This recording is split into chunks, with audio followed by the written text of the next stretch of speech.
De não ter garantia. Você falou aí, não ter garantia. É verdade. Claro. Uma vez me perguntaram assim, Ricardo Sá, quando você, no dia do seu casamento, quando abriu aquela porta lá na igreja, e você viu Eliana Sá, linda, maravilhosa, entrando naquela igreja, você tinha certeza que ela seria a mulher por o resto da sua vida? Eu respondi, não.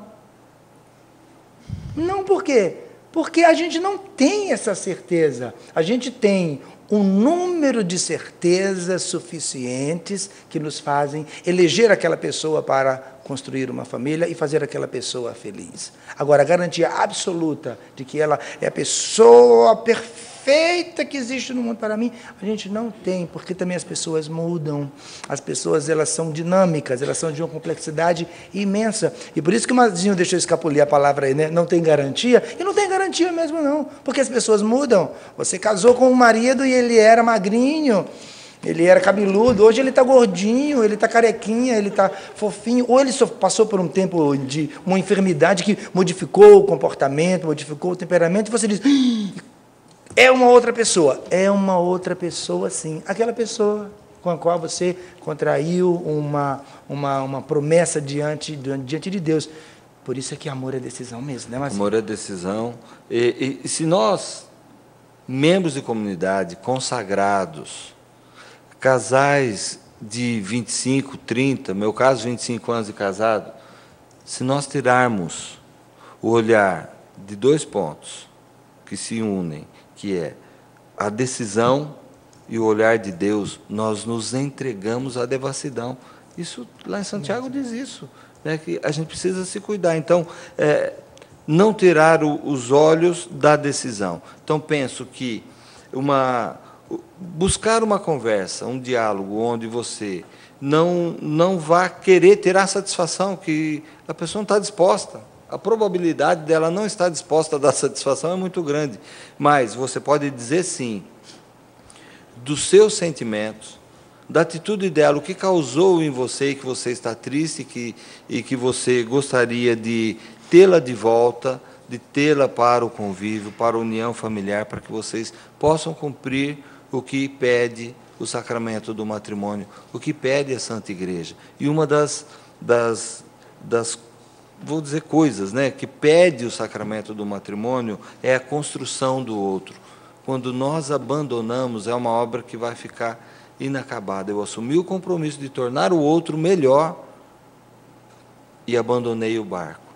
Então, não no sentido de acusar, mas no sentido de dizer o quanto ela é importante para você, o quanto você gostaria que juntos vocês se restabelecessem, voltassem, ajustassem a lente para o foco e retomassem a vida.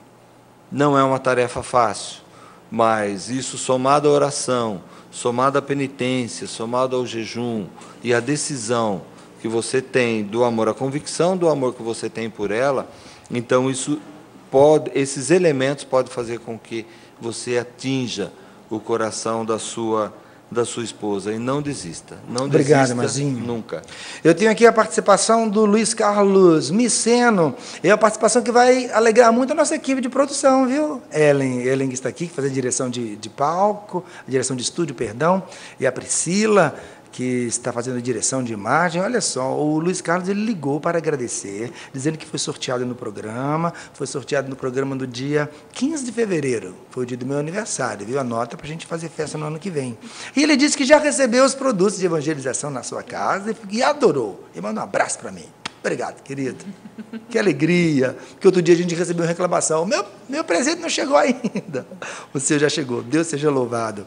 Agora eu quero pedir toda a sua atenção para essa pergunta. Não é uma pergunta fácil, mas uma vez aqui para a Elaine, eu peço a sua intercessão por esta pessoa, pela Elaine, e por tantas pessoas que vivem em situações assim. Ela não é complexa, mas ela é difícil, porque trata-se de uma filha que diz que está com a sua mãe na UTI e ela está sofrendo muita dor. E ela diz que sofre muito vendo a mãe nessa situação, pede que Deus a leve deste mundo. E ela pergunta, estou errada, é pecado pedir isso a Deus, porque vejo minha mãe em grande sofrimento. A gente sabe que Deus nos deu a vida e só Deus vai poder tirá-la em algum momento, né? Às vezes o nosso desejo humano, muitas vezes, é que Deus leve mais rapidamente, porque também nós não damos conta da situação. O que eu diria a você nesse momento é que tenha fé que Deus está cuidando da sua mãe. Acho que pensando no sentido da fé.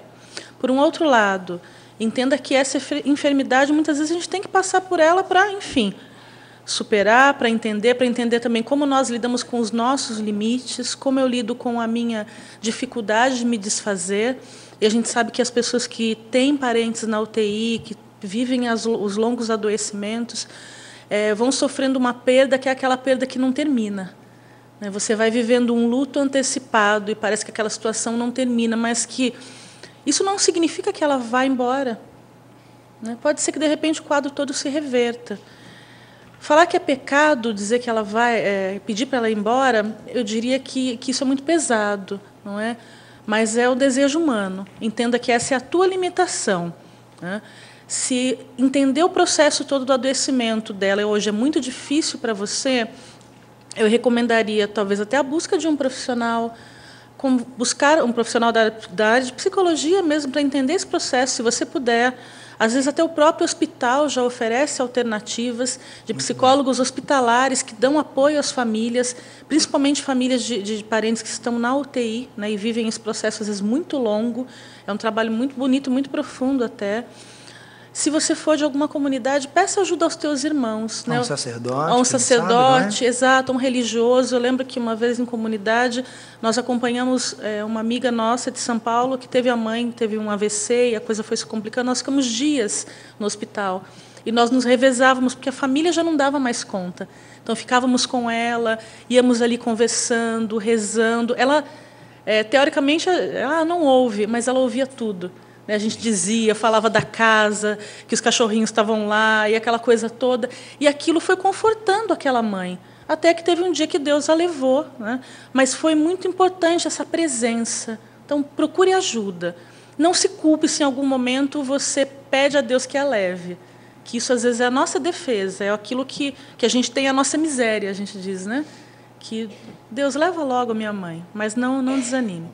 Eu sigo com o Mazinho fazendo uma dobradinha. Primeira pergunta, para onde você vai peregrinar esse ano? Por que não convida a gente? Olha, então aproveito o gancho e vou convidar você agora, hein? Você pegou. Convidar você e você. Dia 14 de julho, Celiane e eu estaremos saindo com um grupo em peregrinação à Terra Santa, onde visitaremos Caná da Galileia e Judeia. Então, um momento especial, e acreditamos que será o ponto alto desta peregrinação e desse encontro, será viver a experiência das bodas de Caná. Estamos muito ansiosos por este momento e queremos convidar você para que venha conosco para esta peregrinação. O contato é o 0 operadora 12 3186 2055. A equipe da Obra de Maria que vai receber o seu telefonema, vai te dizer como é fácil ir para a Terra Santa hoje, entre tantas outras, que, graças a Deus, um número bastante grande de pessoas estão indo à Terra Santa. Você é nosso convidado. Obrigado, Mazinho, está aceito o convite. Vamos em frente, meu querido. Hoje estou aqui com esta esposa, que não deve, de fato, ser identificada. Ela diz assim, nós vamos fazer 3 anos de casados.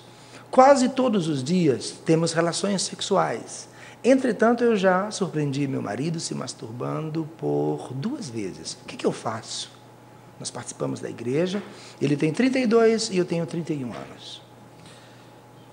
Eu penso que isso merece uma conversa, um diálogo.